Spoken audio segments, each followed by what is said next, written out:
నాలుగో టెస్టులో టీమిండియా సంచలన విజయం సాధించింది. సర్ఫరాజ్ ఖాన్, రజత్ పాటీదార్, ధృవ్ జురెల్, యశస్వి జైస్వాల్, ఆకాష్ దీప్ ఇలా సగానికి పైగా జట్టులో యంగ్స్టర్సే ఉన్నారు. అయినా సరే పటిష్టమైన ఇంగ్లాండ్ను మట్టి కరిపించింది భారత్. రాంచీ టెస్టులో 5 వికెట్ల తేడాతో ఇంగ్లీష్ టీంను చిత్తు చేసింది.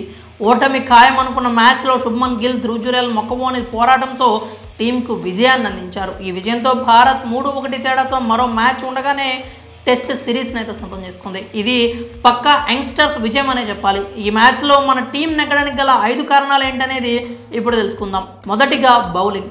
రాంచీ టెస్ట్లో టాస్ నెగ్గిన England captain Ben Stokes batting select చేసుకున్నాడు. అయితే ఆ జట్టును మన బౌలర్లు ముప్ప తిప్పలు పెట్టారు. Joe Root, Ollie Robinson innings తీసేస్తే ఇంగ్లీష్ బ్యాటర్లను మన బౌలర్లు కంప్లీట్గా కట్టిపడేశారు. అరంగేట్ర బౌలర్ ఆకాష్ దీప్ 3 వికెట్లతో ఇంగ్లాండ్ టాప్ ఆర్డర్ను కూల్చాడు. రవీంద్ర జడేజాకు 4 వికెట్లు, మహమ్మద్ సిరాజ్ 2 వికెట్లు ఆ జట్టు పతనాన్ని సాధించారు. బౌలర్లు రాణించకపోతే ప్రత్యర్థి టీం భారీ స్కోర్ సాధించేది. వారిని మన బౌలర్లు సమర్థంగా అడ్డుకున్నారు. సెకండ్ ఇన్నింగ్స్లో బౌలర్లు రాణించబట్టే ఇంగ్లాండ్ కేవలం 145 పరుగులకే ఆల్అవుట్ అయింది. అందుకే ఈ మ్యాచ్లో గెలుపునకు బౌలింగ్ ప్రధాన కారణాల్లో ఒకటిగా చెప్పుకోవచ్చు. ఇక రెండవది యశస్వి జైస్వాల్. భారత జట్టు తొలి ఇన్నింగ్స్లో 307 పరుగులు చేసింది.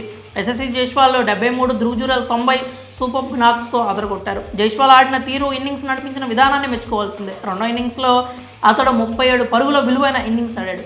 పెద్దగా ఎక్స్పీరియన్స్ లేకపోయినా అతడు మంచి స్టార్ట్లు ఇస్తూ జట్టు విజయాల్లో కీలక పాత్ర పోషిస్తున్నాడు. 4వ టెస్టులో భారత్ విక్టరీ కొట్టడంలో జైస్వాల్ కంట్రిబ్యూషన్ ఎంతగానో ఉంది కనుక విజయానికి అతడు కూడా ఒక కారణమే. ఇక మూడో కారణంగా ధృవ్ జురెల్ అని చెప్పుకోవచ్చు. కేవలం ఒకే ఒక టెస్ట్ ఆడిన అనుభవం ఉన్న ధృవ్ జురెల్ రాంచీ టెస్ట్లో అద్భుతంగా ఆడాడు. తొలి ఇన్నింగ్స్లో 90 పరుగులు చేసిన అతడు రెండో ఇన్నింగ్స్లో 39 పరుగులతో ఆకట్టుకున్నాడు. ఫస్ట్ ఇన్నింగ్స్లో 177 పరుగులకే 7 వికెట్లు కోల్పోయిన టీంను అతడు 300 పరుగుల మార్క్ దాటించాడు. దీనివల్ల ఇంగ్లాండ్ లీడ్ తగ్గింది.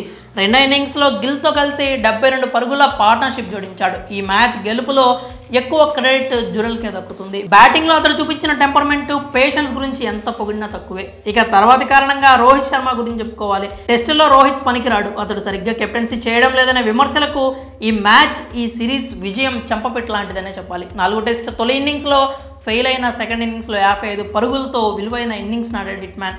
బ్యాటింగ్ కష్టంగా మారిన పిచ్ మీద ధనాధన ఇన్నింగ్స్తో ఇంగ్లాండ్కు బ్యాక్ సీట్లోకి నెట్టేశాడు. కెప్టెన్గా 2 సార్లు ఇంగ్లీష్ టీంను ఆల్అవుట్ చేయడంలో అతడు కీలక పాత్ర పోషించాడు. బౌలర్లతో ఎప్పటికప్పుడు ముచ్చటిస్తూ, సూచనలు ఇస్తూ, డిఆర్ఎస్ విషయంలోనూ అండగా ఉంటూ రిజల్ట్ రాబట్టాడు. కాబట్టి భారత విజయంలో ప్రధాన కారణాల్లో రోహిత్ బ్యాటింగ్, కెప్టెన్సీ ఒకటని చెప్పొచ్చు. ఇక తర్వాత రవిచంద్రన్ అశ్విన్ గురించి చెప్పుకోవాలి. రెండో ఇన్నింగ్స్లో ఇంగ్లాండ్ 145 పరుగులకే కుప్పకూలింది. దీనికి స్పిన్నర్ రవిచంద్రన్ అశ్విన్కు క్రెడిట్ ఇవ్వాల్సిందే. అతడు 5 వికెట్లతో ఇంగ్లీష్ టీం వెన్ను విరిచాడు.